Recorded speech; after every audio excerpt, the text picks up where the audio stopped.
എറണാകുളത്ത് കിൻഡർ ഹോസ്പിറ്റലിൽ വെറും 10 ദിവസം മാത്രം പ്രായമുള്ള ഒരു പിഞ്ചു കുഞ്ഞ് ഇന്നലെ മരിക്കുകയുണ്ടായി. അത് ഒരു മുഖ്യധാരാ മാധ്യമങ്ങളും റിപ്പോർട്ട് ചെയ്തതായിട്ട് നിങ്ങൾ കണ്ടില്ലല്ലോ. പക്ഷെ അവരാരും അറിയാത്തത് കൊണ്ടല്ല. ഈ ഫോട്ടോ കാണുമ്പോൾ തന്നെ മനസ്സിലാവും എല്ലാവരും മയക്കം കൊണ്ട് അവിടെ ചെന്നിരുന്നു.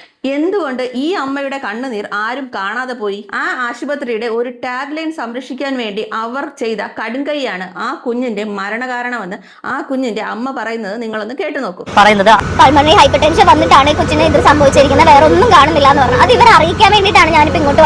ഇതുപോലത്തെ പല വാർത്തകളും നമ്മൾ ഈയിടെ ആയിട്ട് കാണുന്നുണ്ട്. അതിൽ കുറച്ച് എക്സാമ്പിൾസ് പറഞ്ഞുതരാം. ഒരു വർഷം മുമ്പ് SK ഹോസ്പിറ്റലിൽ ഒരു ഇഷ്യൂ ഉണ്ടായി. ഈ വളരെ അടുത്തായിട്ട് മമൽ ഹോസ്പിറ്റലിൽ ഒരു ഇഷ്യൂ ഉണ്ടായി.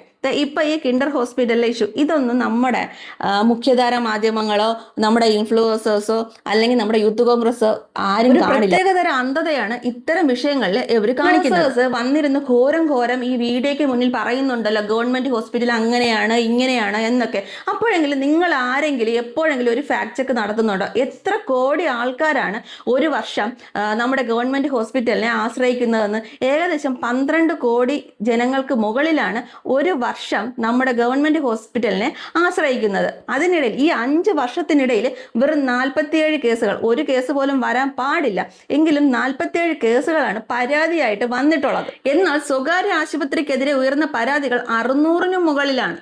എന്നാൽ നിങ്ങൾ ആരും ഇത് കാണുകയേ ഇല്ല. എന്തുകൊണ്ടാണ് ഇതിനെപ്പറ്റി നിങ്ങൾ ചർച്ച ചെയ്യാത്തത്? നിങ്ങളുടെ വീഡിയോ കാണുന്നത് മുഴുവൻ സാധാരണക്കാരാണെന്ന് ഓർക്കണം. നിങ്ങളുടെ ഈ വീഡിയോ കണ്ടിട്ട് അവരുടെ ആവലാതികളാണ് നിങ്ങളുടെ വീഡിയോയുടെ അടിയിൽ വന്ന് രേഖപ്പെടുത്തുന്നത്.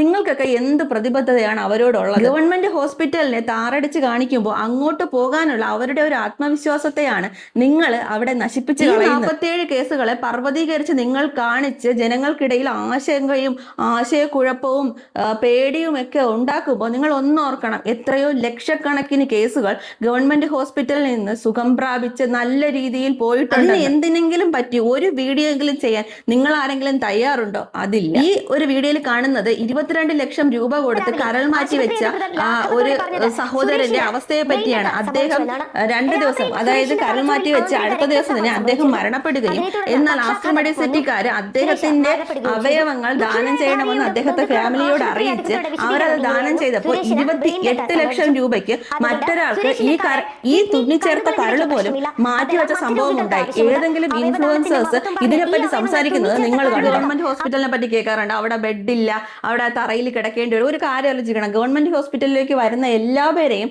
അവർക്ക് ഉൾക്കൊണ്ടേ പറ്റൂ. അവരെ ആരെയും തിരിച്ചു പറഞ്ഞയക്കാൻ പറ്റത്തില്ല. ഈ നമ്മുടെ ഹോസ്പിറ്റലുകളെ പറ്റി ഇങ്ങനെ കുറ്റം പറയുന്ന കുറെ ആൾക്കാരുണ്ട്, കുറെ ടീംസ് ഉണ്ടല്ലോ. അവരൊക്കെ കാണുമ്പോൾ എനിക്ക് ഒരു ക്വസ്റ്റ്യനെ ചോദിക്കാനുള്ളൂ.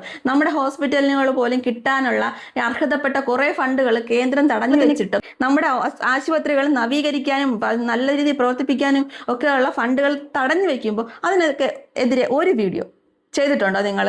ഇല്ലല്ലോ. അത് ചെയ്യാൻ നിങ്ങളെ കൊണ്ടാവോ? അതിനുള്ള ആർജവം നിങ്ങൾക്കുണ്ടോ?